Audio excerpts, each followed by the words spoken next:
नमस्कार साथियों, आप सभी का बहुत बहुत स्वागत है हमारे इस YouTube चैनल पर। और इस वक्त आप जुड़े हैं सबसे विश्वसनीय YouTube प्लेटफॉर्म जिसका नाम है SK दुबे सॉन्ग।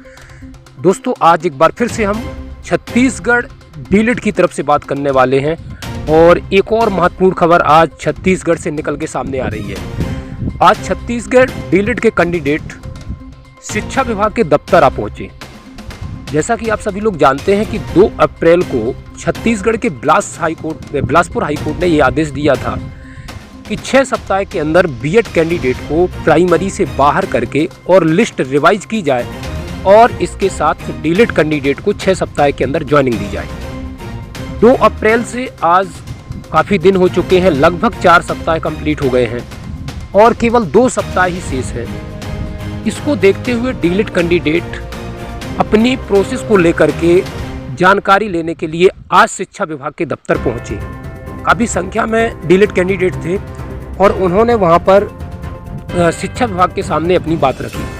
हालांकि शिक्षा विभाग की तरफ से कोई खास रिस्पांस उनको नहीं मिला है, क्योंकि आप समझ सकते हैं कि पूरे देश में इस समय लोकसभा चुनाव प्रचलन में है और समस्त टीचर्स की जो ड्यूटी है वो चुनाव पे लगा दी गई है और ये मई के 2 सप्ताह तक इलेक्शन जो है वो चलेगा, क्योंकि विभिन्न चरणों में पूरे देश में चुनाव हो रहे हैं। तो हालांकि अभी प्रोसेस चालू नहीं हुई है और मुझे ऐसा लगता है कि जस्ट चुनाव के बाद ये प्रोसेस चालू हो सकती है। तो आज डीलिट कैंडिडेट काफ़ी संख्या में शिक्षा विभाग के दफ्तर पहुँचे हैं और उन्होंने अपनी बात यहाँ पर रखी है।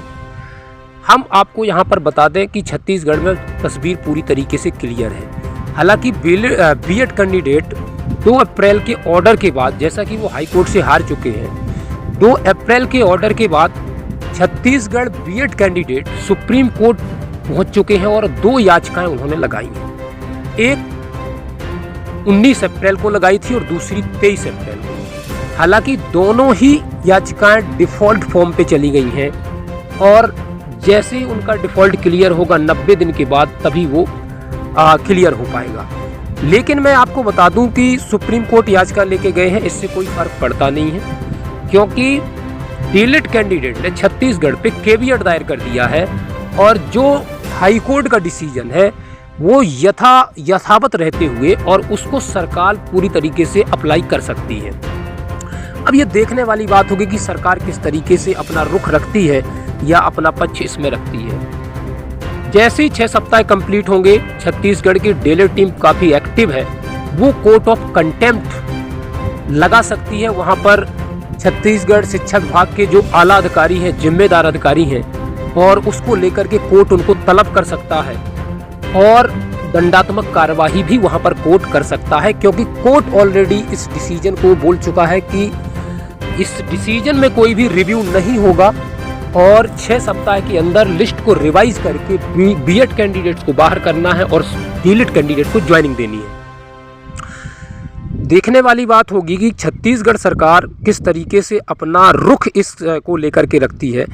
हालांकि विभिन्न राजनेताओं के द्वारा छत्तीसगढ़ के जैसा कि सुना गया है, बीएड कैंडिडेट्स यदि किसी मंत्री और मुख्यमंत्री के पास पहुंचते हैं तो उनका जो ओपिनियन है वो यही है कि आपकी नौकरी सेफ रहेगी और कोई रास्ता हम निकालेंगे। लेकिन जैसे ही डीलिट कैंडिडेट किसी मंत्री के पास पहुंचते हैं तो उनका जवाब ये होता है कि हम सुप्रीम कोर्ट और हाई कोर्ट का सम्मान करेंगे और आपको नियुक्ति प्राइमरी में मिलेगी। तो कहीं ना कहीं सरकार का यहाँ पर दोहरा चरित्र देखने को मिल रहा है छत्तीसगढ़ के अंदर। अब सवाल ये उठता है कि छत्तीसगढ़ भर्ती के क्या मायने हैं। तो छत्तीसगढ़ भर्ती के बारे में हम बता दें कि यहाँ पर जिस तरीके से 8 अप्रैल को सुप्रीम कोर्ट का क्लैरिफिकेशन आया था मध्य प्रदेश की एमए में, उसने स्पष्ट करके बताया है कि 11 अप्रैल के बाद तो कोई भी अपॉइंटमेंट सही नहीं है, वो पूरी तरीके से इलीगल है, अवैध है। साथ में 11 अगस्त के पहले जो अपॉइंट हुए हैं, यदि वो किसी भी कोर्ट के द्वारा अधीन नहीं थे या उन पर कोई भी केस नहीं लगा है तो वो तो सेफ रहेंगे, उनको ब्रिज कोर्स करवाया जाए। लेकिन जिस भी स्टेट की भर्ती सब्जेक्ट टू आउटकम थी या कोर्ट के अधीन रखी गई थी, कोई मामला प्रकरण किसी कोर्ट में चल रहा था, वो भर्ती सेफ नहीं है, वो अवैध मानी जाएगी। ऐसा मेंशन किया है सुप्रीम कोर्ट ने अपने 8 अप्रैल के क्लैरिफिकेशन ऑर्डर में। अब यदि सब्जेक्ट टू आउटकम की बात करूं मैं, तो मध्य प्रदेश आप देख सकते हैं फैसला रिजर्व भी हो चुका है और हो सकता है कि 10 मई के आसपास ये फैसला आ जाए, उसके पहले आ जाए। साथ में आप देखेंगे बिहार भर्ती सब्जेक्ट टू आउटकम थी, वहाँ पे ऑलरेडी हटा दिया गया है और जैसे ही चुनाव संपन्न होते हैं उसके बाद वहाँ पर की सरकार एक्शन ले सकती है। वहीं आप देख सकते हैं उत्तराखंड में तो हाई कोर्ट और साथ में सुप्रीम कोर्ट दोनों जगह से बीएड को निराशा हाथ लगी है और वहाँ की सरकार भी इलेक्शन के बाद एक्शन ले सकती है। तो इस तरीके से जो पूरे देश में है वो प्रकरण चल रहे हैं और सरकार के ऊपर अब डिपेंड करता है कि वो किस तरीके से इसको लेती है। लेकिन जहाँ तक मेरा मानना है कि सरकार किसी भी कोर्ट से बड़ी नहीं होती है, कोर्ट का निर्णय सर्वमान्य होता है और कोई भी सरकार हो उसको कोर्ट का निर्णय मानना पड़ता है। हाँ, एक बात सच ये है कि जब सरकार किसी को अपॉइंट करती है तो वो सरकार के द्वारा अपॉइंट किया होता है, तो उसके हितों की रक्षा करना सरकार का काम है और अंतिम सांस तक सरकार उनके साथ खड़ी रहती है। यदि ये स्थिति डीलिट के साथ भी होती तो सरकार डीलिट के साथ होती। लेकिन मैटर ये है कि जब सुप्रीम कोर्ट और हाई कोर्ट यहाँ पर अपना डिसीजन दे चुके हैं तो सरकार को उसको मानना पड़ेगा। आप समय चाहे जितना लें, लेकिन कहीं ना कहीं उसको आपको अंत में मानना ही पड़ेगा, ये तो श्योर है। एक बात और यहाँ पे मैं स्पष्ट करने जा रहा हूँ कि जब कोई भी भर्ती सब्जेक्ट टू आउटकम होती है किसी कोर्ट के अधीन होती है, जैसे मध्य प्रदेश की भर्ती सब्जेक्ट टू आउटकम डीलिट के कैंडिडेटों ने करवाई, वहाँ पर सरकार ने केवियट दायर करके भर्ती को कंटिन्यू रखा। तो कहीं ना कहीं सरकार ने जब इसको सब्जेक्ट टू आउटकम केवियट दायर करके इसको कंटिन्यू रखा है, लेकिन एक चीज़ आप यहाँ देखेंगे कि जो नियुक्ति के पहले जितने भी ऑर्डर आए हैं उस पर स्पष्ट लिखा गया है कि आपकी जो नियुक्ति है वो हाई कोर्ट में प्रचलित प्रकरणों के अधीन होगी। तो कहीं ना कहीं यहाँ पर सरकार अपने हाथ साफ कर चुकी है पहले ही। आप सरकार किसी भी प्रकरण पे फंसना नहीं चाहती और सारा जो दारोमदार है, सारे जो आरोप हैं वो कोर्ट के ऊपर उसने छोड़ दिए हैं। अब यहाँ पर सरकार सॉलिसिटर जनरल जो कि भारत सरकार के सबसे बड़े एडवोकेट होते हैं, उन्होंने पैरवी की बीएड के पक्ष में। इतना सब करने के बाद ताकि बीएड कैंडिडेट्स कोई भी ब्लेम सरकार पर ना कर पाएँ, और सरकार ऑलरेडी इसको आपकी नियुक्ति के पहले मेंशन कर चुकी है। आप सरकार पे किसी भी प्रकार का ब्लेम नहीं कर सकते क्योंकि सरकार ने स्पष्ट कर दिया है कि आपकी जो नियुक्ति थी वो किसी शर्त के आधार पर थी और यदि आप उस शर्त को पूरा करते हैं तब तो आप अंदर हैं, अदरवाइज़ आपको बाहर जाना होगा। तो यहाँ पर सरकार अपने ऊपर ये मामला लेने वाली नहीं है क्योंकि सरकार ने स्पष्टता इस बात का उल्लेख किया है और उसको लेकर के सभी बीएड जो कैंडिडेट्स हैं हर स्टेट के वो अवगत हैं। तो ये एक बड़ा मुद्दा है, काफ़ी लंबे अरसे से चल रहा है और अभी भी चल रहा है, लेकिन अपने ये फाइनल मोड में है। और जैसे ही छत्तीसगढ़ पे, बिहार पे, इसके बाद एमपी है, इसके बाद उत्तराखंड है, इनकी तस्वीर आने वाले 1-2 माह के अंदर यहाँ पर क्लियर हो सकती है। मध्य प्रदेश में जिस तरीके से सुनवाई हुई है, मध्य प्रदेश में सब्जेक्ट टू आउटकम को लेकर के ही सुनवाई हुई है। बीएड ने अपना पक्ष, सब्जेक्ट टू आउटकम की डेफिनीशन एक अलग तरीके से रखी है, वहीं बीएड ने जो सब्जेक्ट टू आउटकम की परिभाषा है वो एक अलग तरीके से समझाई है जस्टिस सील नागू जी को। और जो डीलिट कैंडिडेट है वो ऑलरेडी इस भर्ती को सब्जेक्ट टू आउटकम करवा चुके हैं, उन्होंने अपने तथ्य ऑन रिकॉर्ड रखे हैं। अब देखने वाली बात होगी कि जस्टिस सील नागू का विचार इसको लेकर के क्या है, उनका स्टैंड क्या है इसको लेकर के, ये ऑर्डर पे ही पता चलेगा। लेकिन हम यहाँ पर कह सकते हैं कि कहीं ना कहीं भर्ती सब्जेक्ट टू आउटकम थी और यहाँ पर संभावनाएं डीलिट कैंडिडेट्स की बहुत ज़्यादा बन रही हैं। मध्य प्रदेश, छत्तीसगढ़ और बिहार में हालांकि 90 दिन से भी ज़्यादा टाइम ड्यूरेशन हो चुका है, लेकिन इलेक्शन को लेकर के अभी भी वहाँ पर जो प्रोसेस है वो पूरी तरीके से रुकी हुई है। और जैसे ही इलेक्शन ख़त्म होता है सरकार को एक्शन लेना ही पड़ेगा, क्योंकि जब कोर्ट ऑफ कंटेम्प्ट लगता है उस वक्त जो विभाग के अधिकारी होते हैं उनको दंडात्मक कार्रवाई उनके ऊपर कोर्ट कर सकता है।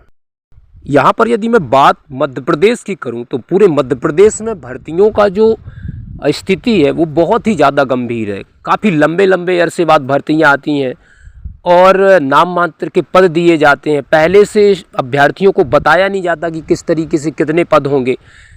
स्टूडेंट्स काफ़ी संख्या में होते हैं, पद बहुत कम होते हैं। इस वजह से बहुत ही कम स्टूडेंट्स को वहाँ पर जॉब मिल पाता है और साथ में बहुत सारी जो विसंगतियाँ हैं वो भी विभागों के द्वारा की जाती है और कई बार भर्ती कोर्ट में भी लटक जाती है। तो ये गंभीर स्थिति मध्य प्रदेश में है और ये स्थिति काफ़ी लंबे अरसे से बनी हुई है। अभी आप देख सकते हैं कि किस तरीके से मध्य प्रदेश सरकार ने अपना भर्ती शेड्यूल, आगामी शेड्यूल जारी किया, उसमें बहुत सारी भर्तियों को गायब कर दिया। जहाँ देखें आप, जिस तरीके से पुलिस कांस्टेबल, महिला पर्यवेक्षक जैसी भर्ती का कोई पता ही नहीं है कि वो भर्ती किस तरीके से उसको हटा दिया गया है। और यदि भर्ती आती भी हैं तो बहुत ही कम पदों पर आती हैं, उसमें बहुत सारी विसंगतियाँ की जाती हैं।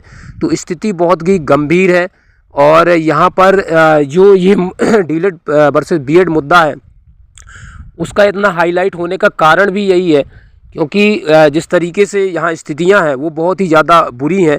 हर कोई चाहता है कि इस भर्ती में हम जॉब ले लें, क्योंकि आने वाले टाइम पे क्या स्थितियाँ रहती हैं, क्या परिस्थितियाँ रहती हैं, ये कहना आसान नहीं होगा।